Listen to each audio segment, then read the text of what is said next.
Salah satu privilege yang tak ternilai harganya adalah kesehatan. Dikasih uang 100 triliun tapi tiap hari sakit, sama nggak terlalu ada duit, tapi sehat seumur hidup. Kira-kira kalian pilih mana? Yang mending sehat seumur hidup lah, ya nggak? Kesehatan adalah salah satu nikmat yang nggak ternilai dengan apapun. Inilah kenapa kesehatan adalah salah satu hal dalam hidup yang wajib kita syukuri. Ngomong-ngomong soal kesehatan, jelas ada kaitannya sama gaya hidup tiap individu. Nah, untuk tahu gaya hidup yang baik dan bisa aware terhadap gimana cara menjaga kesehatan, itu faktor dan variabelnya banyak banget. Belum lagi, ada beberapa penyakit yang cukup ngeri yang harus benar-benar kita pahami. Biar apa sih? Biar kita selalu sehat selama mungkin. And forever young.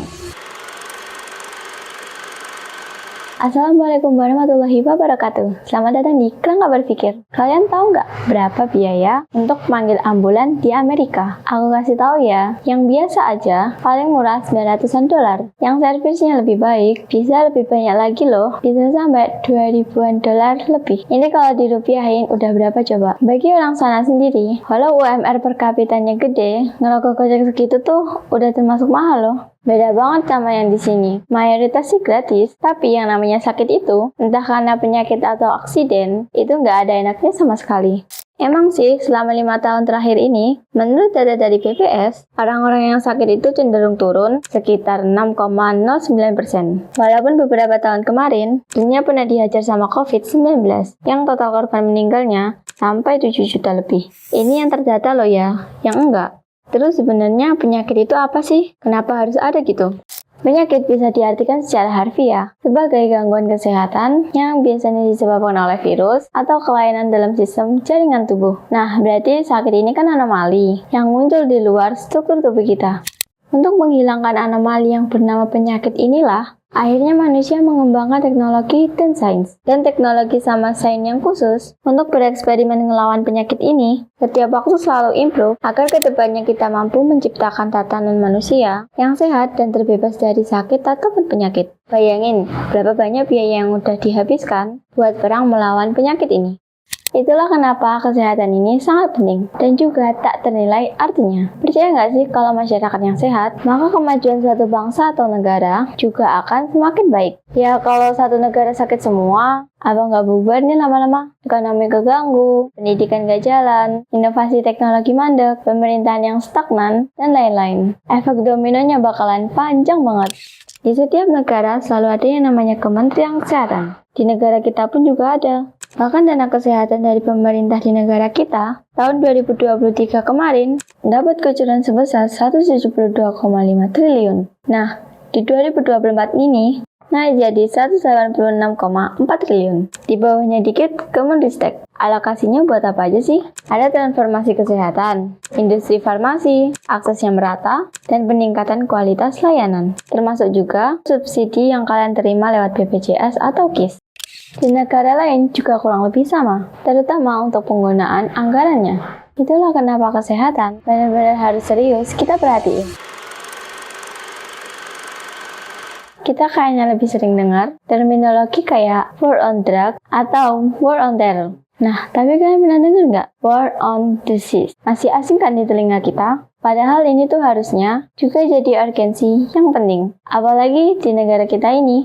Akhir-akhir ini lagi viral soal anak kecil yang pada cuci darah karena pada menderita kerusakan ginjal. Serius loh, ini parah. Akar masalahnya bukan karena penyakit bawaan, tapi gaya hidup dan pola asuh yang salah terhadap makanan dan minuman anak-anak. Ya walaupun ada beberapa pakar kesehatan yang kurang setuju kalau faktornya cuma dari makanan atau minuman doang. Anak-anak ini kan aset buat nerusin perjuangan kemajuan bangsa ke depannya. Kita harus benar-benar aware soal literasi tentang penyakit ini. Anak-anak perlu dibekali pemahaman sejak dini banget soal penyakit dan gimana cara menjaga kesehatan. Mungkin kalau masih SD, bisa soal pembatasan makanan dan minuman kemasan. Nah kalau SMP bisa mulai dengan sex education. Nah kalau SMA bisa soal pertolongan pertama untuk orang yang sakit. Dan aku pikir ini tuh layak masuk kurikulum.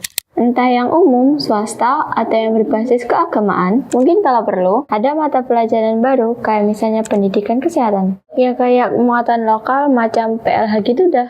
Jujur aku sendiri juga blank kalau ditanya soal masalah ginian. Salah satu tindakan preventif yang dilakukan oleh pemerintah melalui Kementerian Kesehatan bisa kalian lihat di gadget kalian. Kalian bisa download aplikasi Satu Sehat. Di situ kalian bisa mendapatkan banyak info soal personal health kalian, riwayat medis, deteksi penyakit, vaksinasi, tips maupun info layanan kesehatan. Ya, seenggaknya kita bisa dengan mudah cari info soal kesehatan daripada browsing selalu di internet. Tapi tetap yang paling penting adalah kalian menerapkan pola hidup sehat, dari pola makan, pola olahraga, dan juga pola istirahat.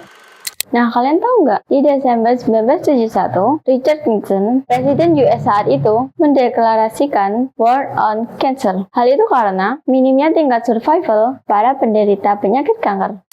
Ya, walaupun ini nggak berhasil banget, tapi cukup membangun kesadaran awal tentang pentingnya memahami penyakit. Di negara tetangga kita, di Singapura pernah melakukan langkah preventif yang kurang lebih sama di tahun 2016 lalu melalui War on Diabetes. Ya, kita tahu sendiri kan, kalau diabetes ini penyakit kompleks yang obatnya belum ditemukan. Walaupun teknologi medis kita udah cukup advance soal ini.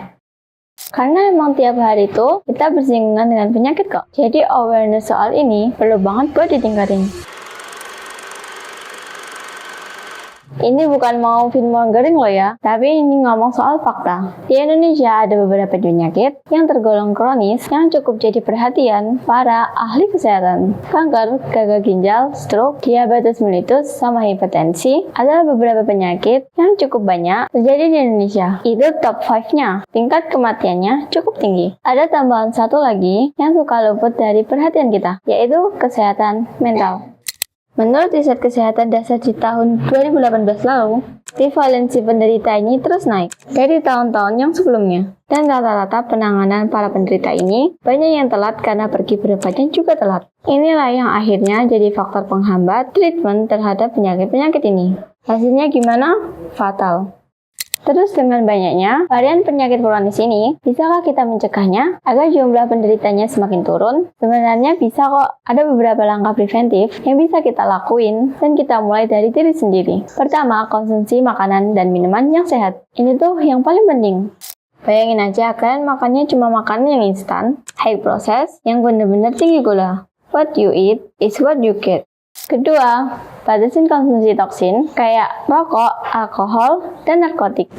Udah deh, gak ada efek positifnya buat kita kalau kita ngonsumsi itu semua. Ditambah lagi sekarang, jumlah anak di bawah umur yang mulai konsumsi rokok dan alkohol ini cenderung meningkat. Ya makanya, pada banyak yang sakit di usia muda kan? Nah, coba kalian yang masih ngerokok atau minum, sebutin satu aja, ada nggak manfaat positifnya? Kalau emang ada, aku tunggu kalian di kolom komentar ya. Ketiga, olahraga rutin. Kalian tahu nggak manfaat olahraga buat tubuh kita? Ya betul, meningkatkan kemampuan imun tubuh, yang akhirnya bikin kita semakin sehat dan resisten terhadap penyakit, termasuk sakit hati karena dia udah pergi sama yang lain. Hit the gym bro. Keempat, kelola personal stress. Ini penting karena kesehatan mental kita juga bergantung gimana kita ngelola stres yang kita hadapi. Ini juga setiap tahunnya meningkat loh. Di 2024 aja, ada sekitar 3,24 juta penderita gangguan kesehatan mental. Kedepan bakal bisa nambah lebih banyak lagi.